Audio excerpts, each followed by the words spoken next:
Shields up, Armbreakers. We're Khan here coming at you with another video, and today we're going to be talking about Oninaki for the Nintendo Switch.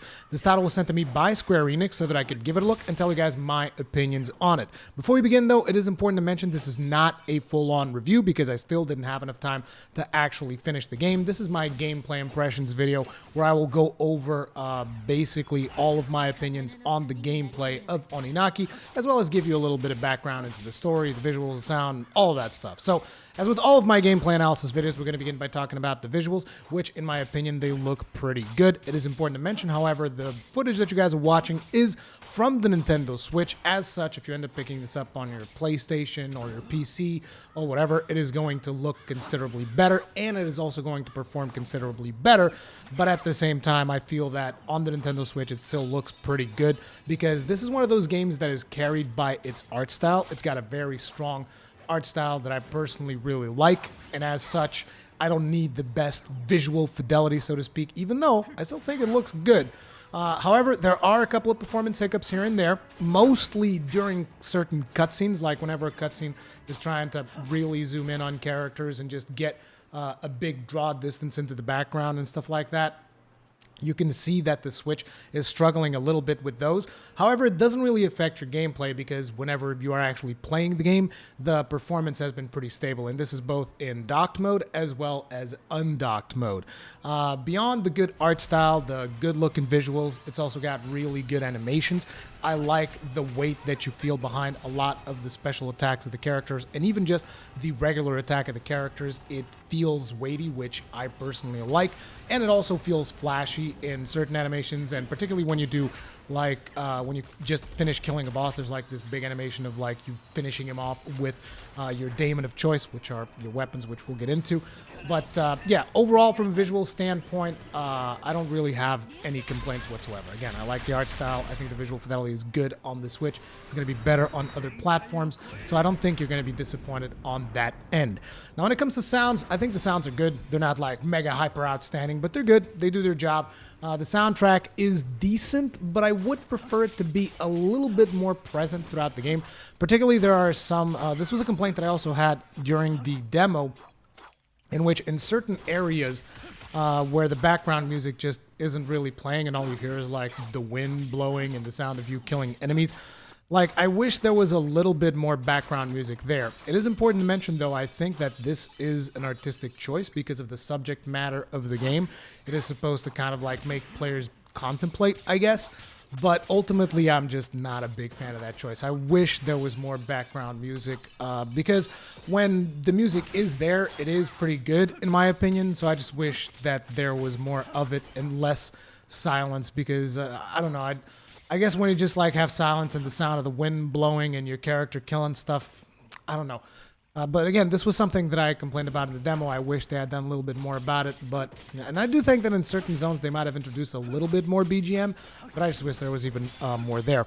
Now, not every line of dialogue is going to be voice acted. That might be something that you guys were wondering. Some of the voices is just like you get one, and then you just read the text through.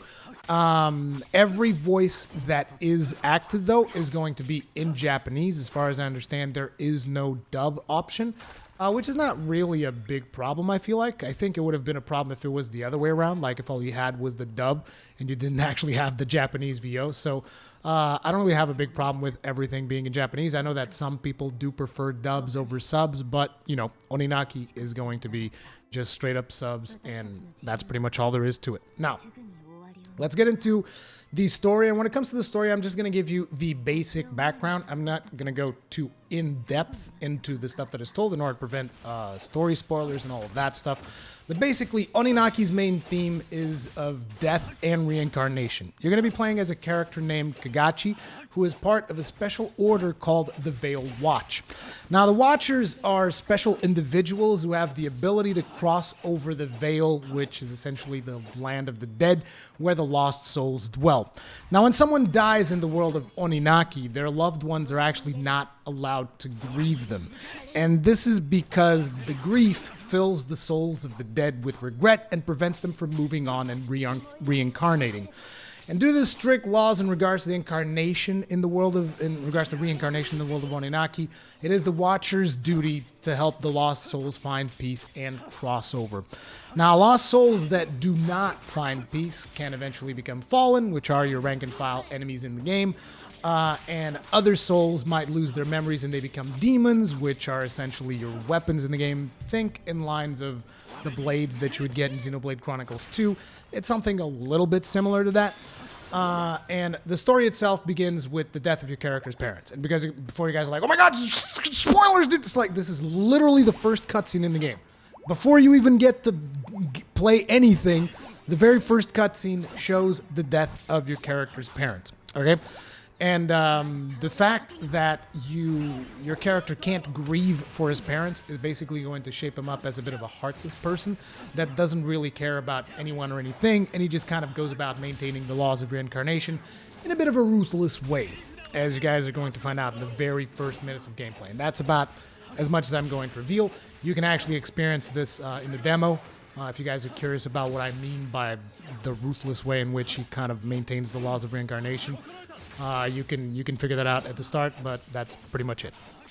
So far, I've been enjoying the story. It's very dark. However, I also feel that some of the deaths that happen early on in the game, they're trying to get you to care about characters that you've barely even interacted with. I just feel like some of those deaths aren't really earned. But then again, you could have a bigger payoff further into the game. Like I said, I haven't finished it yet. I'm about 8 hours in, so it isn't really fair to me to make an assessment on the entirety of the story. I'm just kind of trying to set up for you what it's all about. It's going to be about death and reincarnation, and your character plays a major role in helping lost souls kind of like passing through. As a matter of fact, there's a lot of side quests that you're going to be doing that involve helping these lost souls crossing over and proceed into reincarnation. But there's also a lot of uncertainty in the world of Oninaki in regards to reincarnation, because a lot of people don't understand, because you don't actually know. Until you die, you don't actually know what is going to happen when you reincarnate. And therefore, there's a lot of like intrigue and stuff, and there's crazy cults that have appeared and whatnot. And again, it is your job to try and help people along.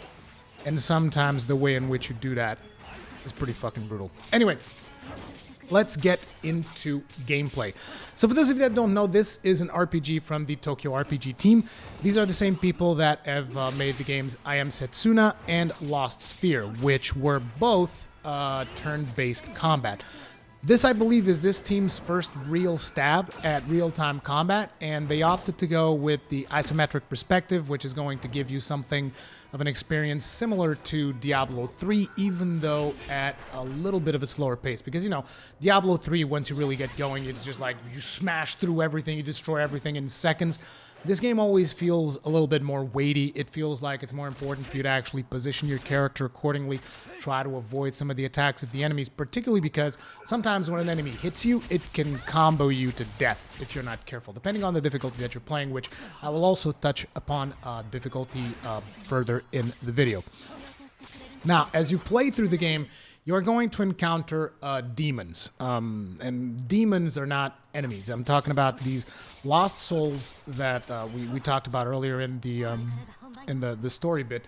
And these are lost souls that have lost their memories. And when you encounter them, you can essentially form a bond with them, and they become kind of like your weapons. The way your character does combat is he has these daemons alongside him, and they empower you by providing you with special skills that you can do special attacks with, and also different daemons are going to have access to different weapon classes. So the first one that you have has like a short sword, like a katana type weapon.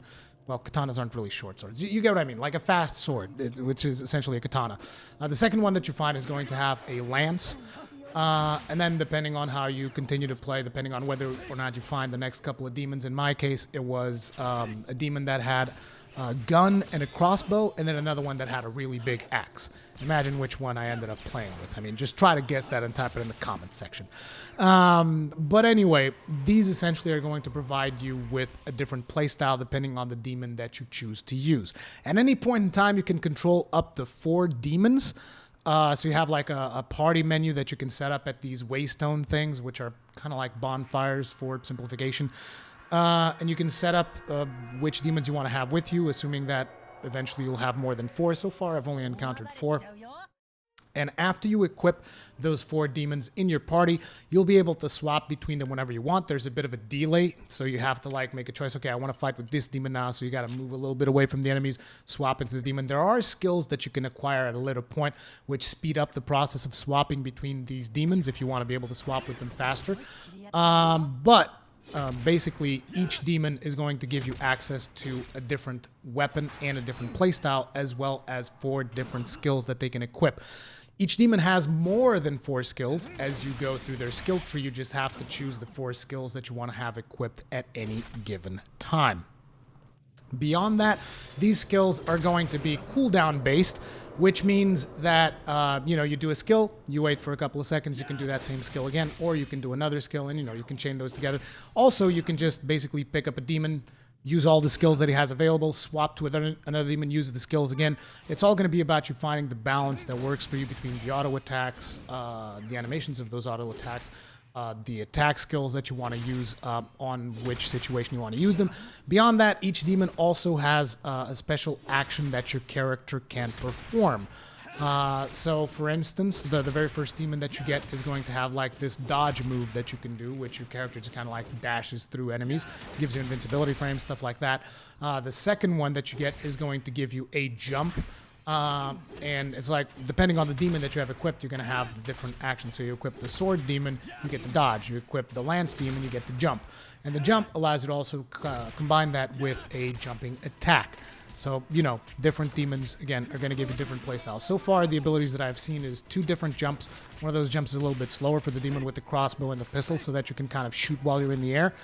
And finally, the axe demon had a block. So, depending on which one you are using, you're going to have access to one of these different actions. As you do combat, as you deal damage and take damage, you're going to gain affinity, which is the thing that you can see on the bottom left-hand side. As a matter of fact, on the bottom left-hand side, you can see the demon that you have equipped.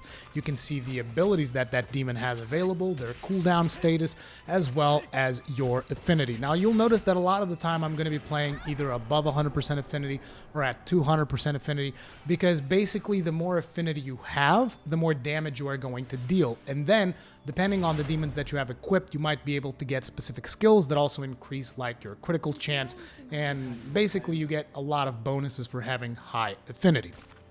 However, whenever that affinity goes above 150%, you're also going to take additional damage, so it becomes one of those risk-rewards type of situations where you have to decide, okay, do I want to deal more damage now, or do I want to take less damage? Because you do have somewhat of a control over your affinity gauge in the form that once the affinity gauge goes above 100, you can reset it back to 0 by powering up the demon that you currently have equipped. And I do mean powering it up, like you basically go Super Saiyan, your character starts glowing red. And when you do this, which is called a manifestation, I believe, when you do a manifestation, essentially your character can't be knocked back. So, even when monsters hit you, you take the damage, but you don't get knocked back, so you can keep attacking non-stop. So your character doesn't get knocked back, your character deals more damage, again, even more damage than when you have affinity, because certain skills will, give you more damage when you go into manifestation mode. And I know, maybe I'm going a little bit too in-depth with this, but this is something that I usually do with my gameplay impressions. But yeah, whenever you go into manifestation mode, basically your character becomes an outright beast. Every special attack is going to deal massive damage. Auto attacks are going to deal massive damage. But when manifestation mode ends, you're back at 0% affinity, and you have to kind of build it back up if you want to get that damage again. So it's one of those moves that, it basically there's this power balance of you being able to either get a ton of affinity and staying slightly powered up for a long period of time, or being massively powered up, and then you have to make up for it by being weaker after that. Certain characters will also have skills that will give you benefits after you do manifestation. So, there's a lot of stuff there, a lot of min-maxing and skill juggling that you can do in order to really decide how you want to tackle combat. Usually I end up saving manifestation for big bosses or bosses that are giving me trouble, and just try going at it that way. Now, combat in this game essentially becomes, as you can imagine, a balancing act of choosing the right demon for the right enemy, because, you know, some demons are going to be fast, which means you might not want to be using your big two-handed axe because you're going to be really slow, so you want to be able to actually move through the field faster. Other demons are going to do AoE attacks, in which you are going to benefit from having the demons that can jump in order to avoid those ground attacks from those demons. So it's going to be about choosing the right demon for the right enemy and also finding the right playstyle that you enjoy. As you kill enemies, you're going to encounter healing incense, in case you are wondering how you heal yourself. And basically, this healing incense, the amount of it that you can carry is going to be determined by the level of your character. And at level 1, I believe you can carry 5. It's been a while since I was level 1, so I don't really remember. But right now, my character is like level 12, and he can carry 6. So, you know, the more you level up, the more healing items you can carry with you. Healing hasn't really been a problem with me all that much. And even if you do run into the situation where, like, oh, dude, I'm like super low on healing items, I'm taking a bit of a pounding from this boss, basically what I ended up doing is I just swapped to the ranged demon and play ranged for a little bit until I can get some more healing items. Now, each zone in the game is going to have 2 sides. This includes even the main city, the kind of like the quest hub in the game, has 2 sides. The living world and beyond the veil, which I talked about when I talked about the story, how your character is part of the Veil Watch, which is a group of individuals that are able to cross over into the veil. And in the gameplay that you guys are watching, usually you'll be able to identify when I'm in the living world and when I'm in the veil. Whenever you see it go like dark and blue and all of that stuff, it means I've crossed over into the veil and I'm fighting in what is essentially the land of the dead. Usually when you cross over into the Veil for the very first time, you're going to have gameplay modifiers. Sometimes these might be good, sometimes these might be bad. Like the very first one that I ever got was every attack that I did was a crit.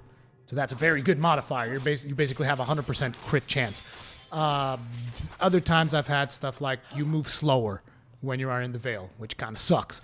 Another time I had this one where it's like every attack knockbacks, and that counts for you and the enemy. So enemies hit you, you get knocked back all the way across the map.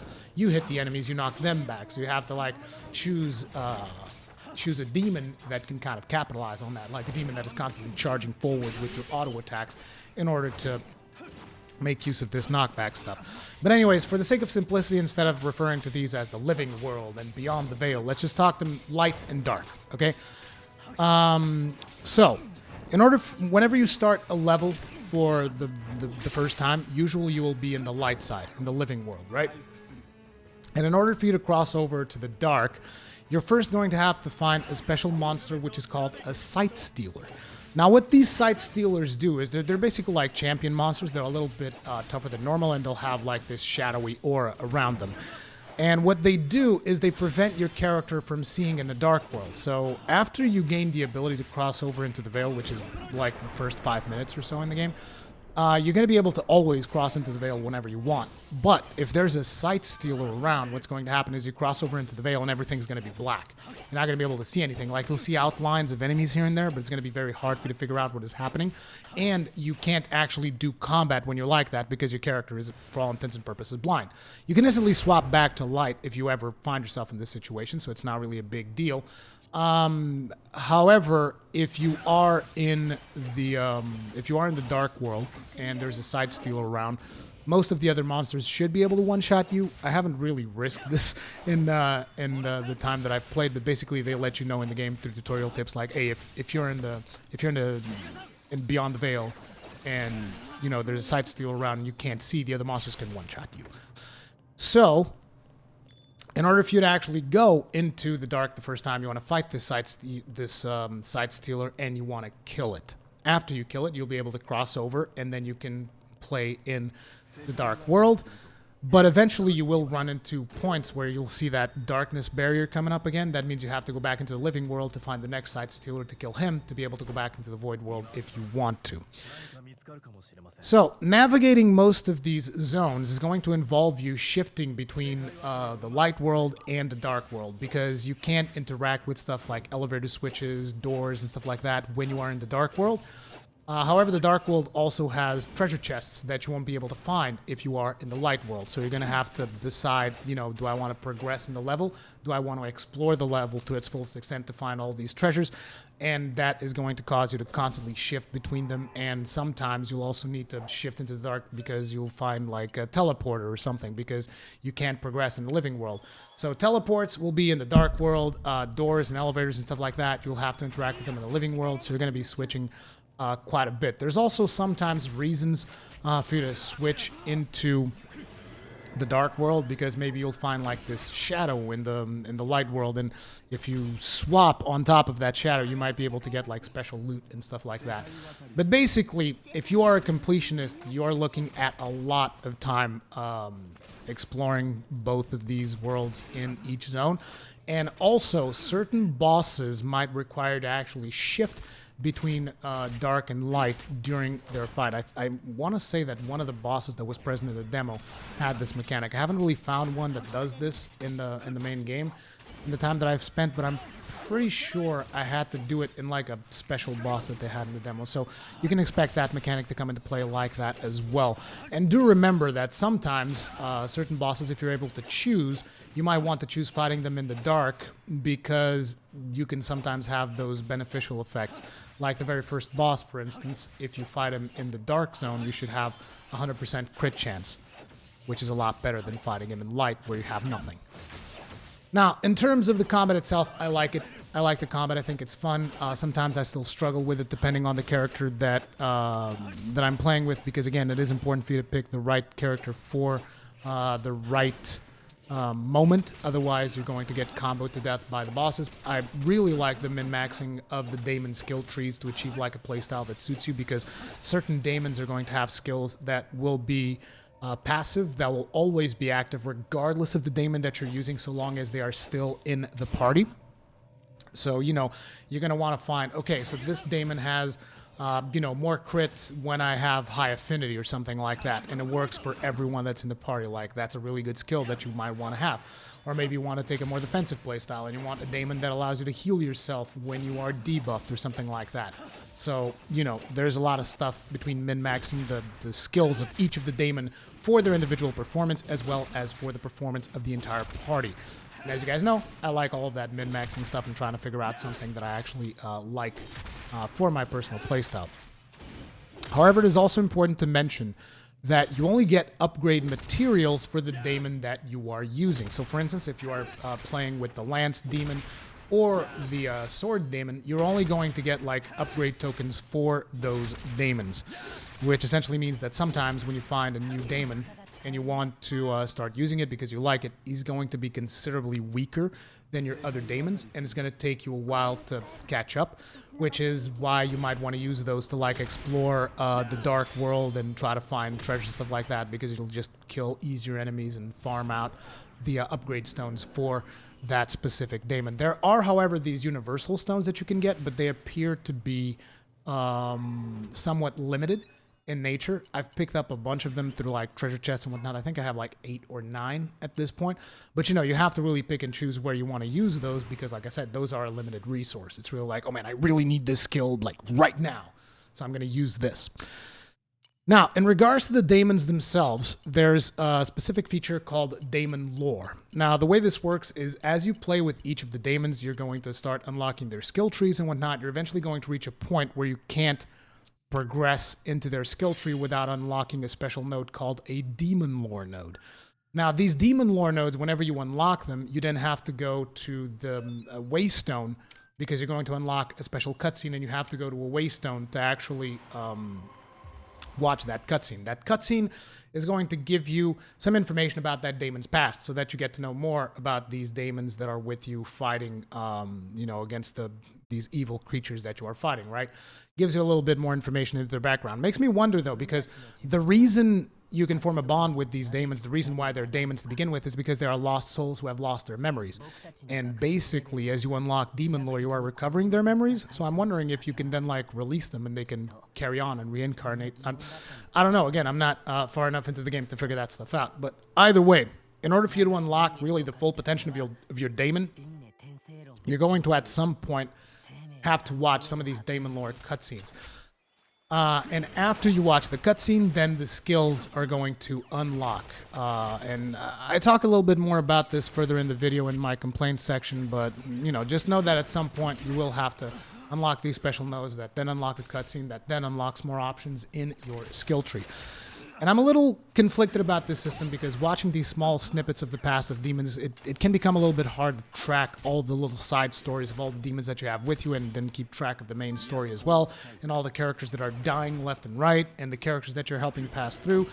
Like, there's a lot of stories mixed together in this, and again, it's one of those things where I haven't played enough to really come to a conclusion, but it, you know, it is a little bit conflicting for me to like, okay, now I watch a little bit more of this, then you have to remember it. But luckily you can rewatch these memories whenever you want, but it just feels like a bit of a weird system to me. Now, like I said, let's talk about the difficulty. One of the main complaints that I had when I initially played the demo was that the difficulty was too easy. Now, the reason I say this is because, you know, you get to pick the difficulty and there's like a casual, normal, and maniac. And when I initially played, I wasn't sure what to pick when I initially played in the demo. So I was just like, dude, I'm just going to go with Maniac, and then I'll just lower it if it's too much. Because you guys know, nowadays, and pretty much for a long time, a lot of games are usually a little bit on the easy side, right? So I played Maniac difficulty, and I didn't really struggle at all. I just went through the game. It felt pretty much normal. And that was one of my biggest complaints in the demo.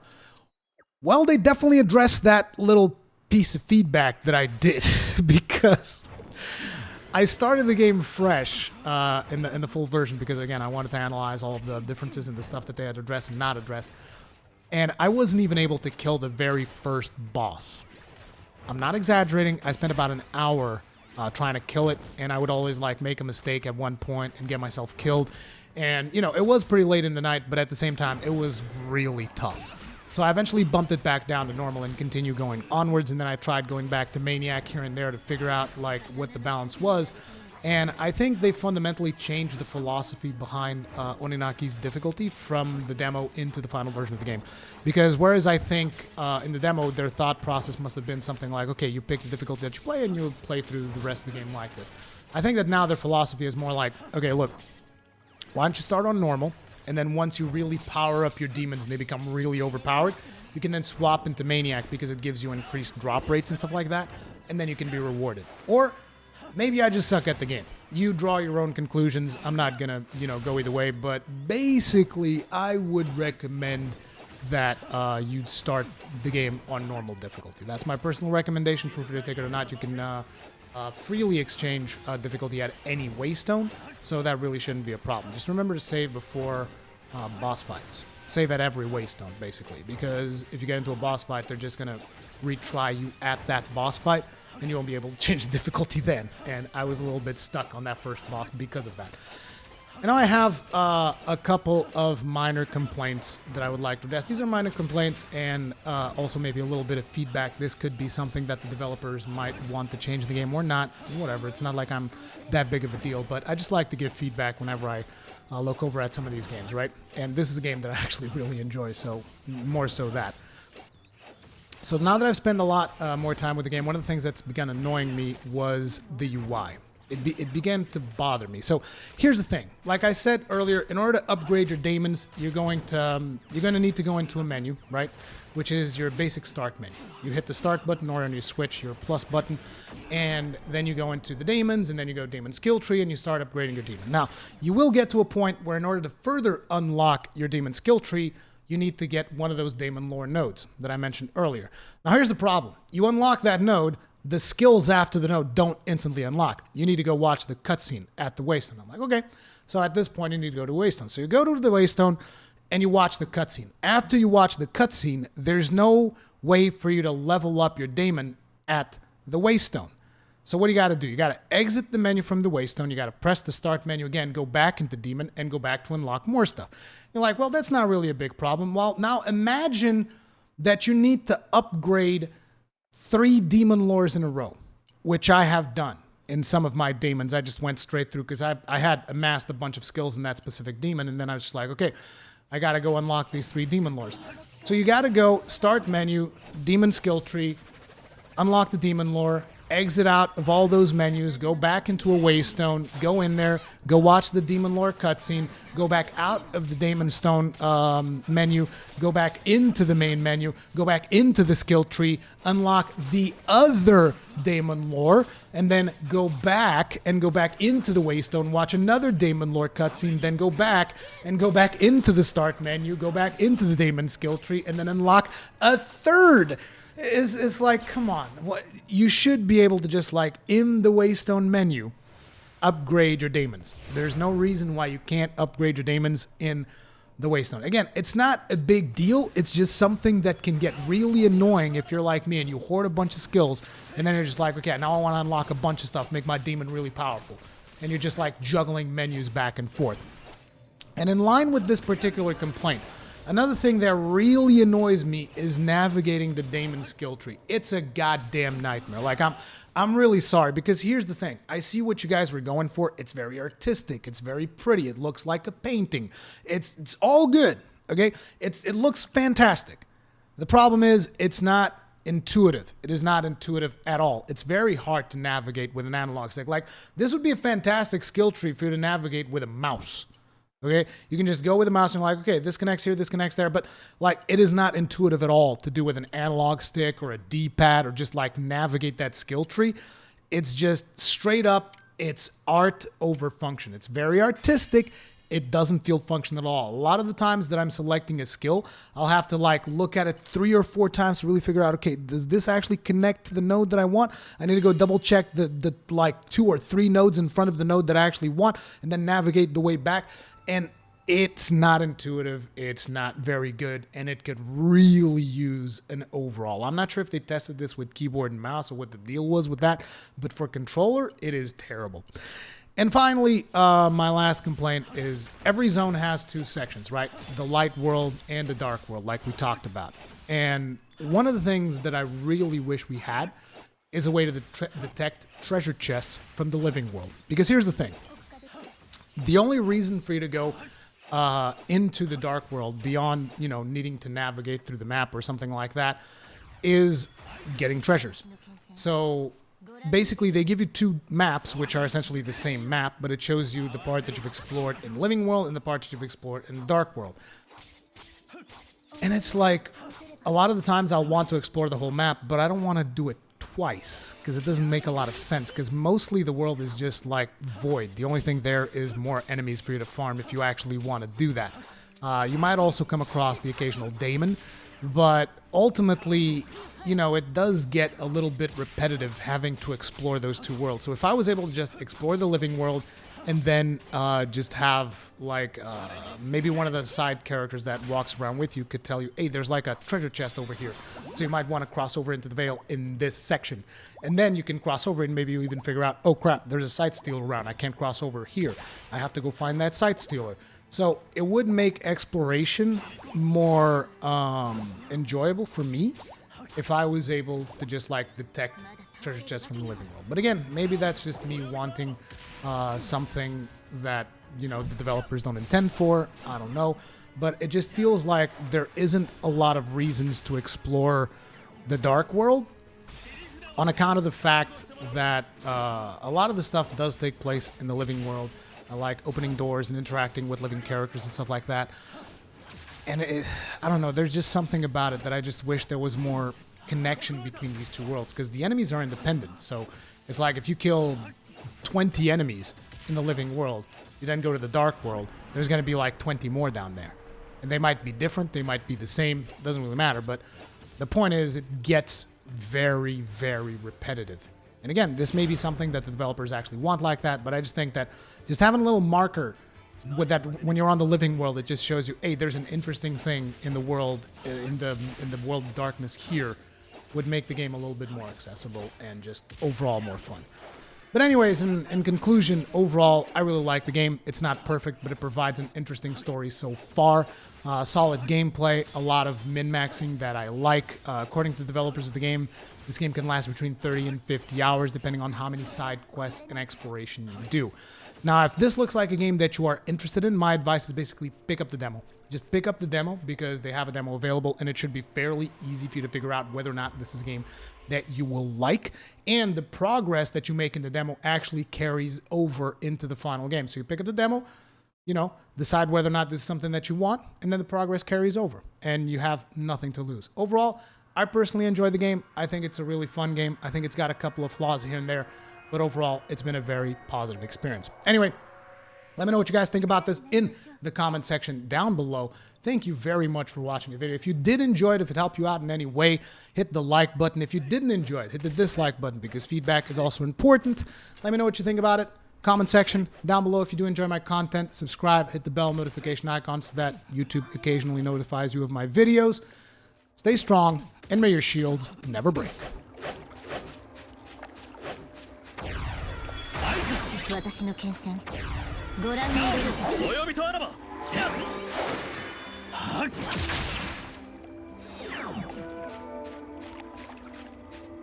頼むぞ壊れないから